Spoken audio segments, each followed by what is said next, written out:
Dans Evolise, vous pouvez choisir de travailler en équipe et ouvrir des accès à vos collaborateurs en paramétrant leur périmètre de vue. Pour créer des accès à l'un de vos collaborateurs, rendez-vous dans les paramètres de votre compte, puis dans l'onglet Utilisateur. Par défaut, il n'existe qu'un seul profil, celui du créateur du compte. C'est aussi l'administrateur de ce compte. Cliquez sur Nouveau pour créer un nouvel utilisateur. Complétez les informations obligatoires, c'est-à-dire le nom, prénom et l'adresse mail de votre collaborateur. Il va également falloir renseigner le type de profil souhaité. Ce sera soit un administrateur, qui aura accès à toutes les fonctionnalités et données du compte, ainsi qu'au paramétrage, soit un utilisateur, qui lui aura un accès restreint aux fonctionnalités et données que vous choisirez. Dans un premier temps, vous pouvez organiser les onglets selon les besoins de votre collaborateur à la section Organisation du menu. Ici, nous allons par exemple paramétrer les droits d'un profil commercial, souvent en déplacement. Il aura donc besoin du CRM, des onglets Vente, Catalogue et Clients, mais aussi des achats pour gérer ses notes de frais. En cliquant sur l'un des onglets, et notamment l'onglet Vente, j'ai accès aux sous-onglets que je peux également personnaliser. Par exemple, ici, mon commercial n'aura besoin que des devis, des factures et des acomptes. Je décoche donc le reste. Idem pour les achats, je ne lui laisse l'accès qu'aux dépenses et aux notes de frais.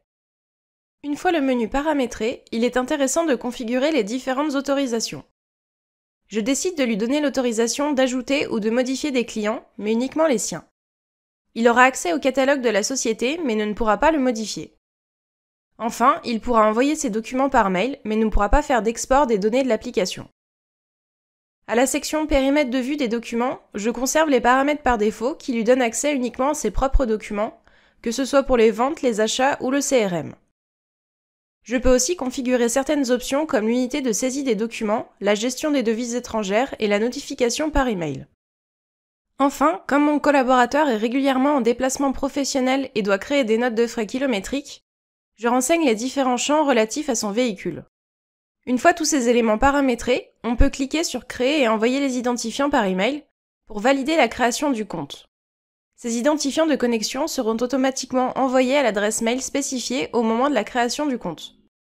Pour créer un autre profil commercial, il suffira de copier celui qu'on vient de créer. En se connectant au compte de notre commercial, on constate que les onglets et les sous-onglets paramétrés apparaissent bien dans le menu de gauche. Il a bien accès au catalogue de la société.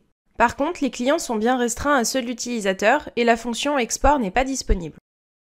Idem pour les documents de vente et les notes de frais, il n'a accès qu'à ses propres documents. Si on compare avec la vue administrateur, les indicateurs visibles sont désormais ceux de la société et non plus ceux de l'utilisateur, et l'interface est bien plus complète. Quand je consulte un rapport côté admin, je peux même filtrer les données par utilisateur. Petite astuce supplémentaire, vous pouvez également créer un accès consultatif à votre expert comptable gratuitement, simplement en l'invitant via l'onglet Trouver un comptable.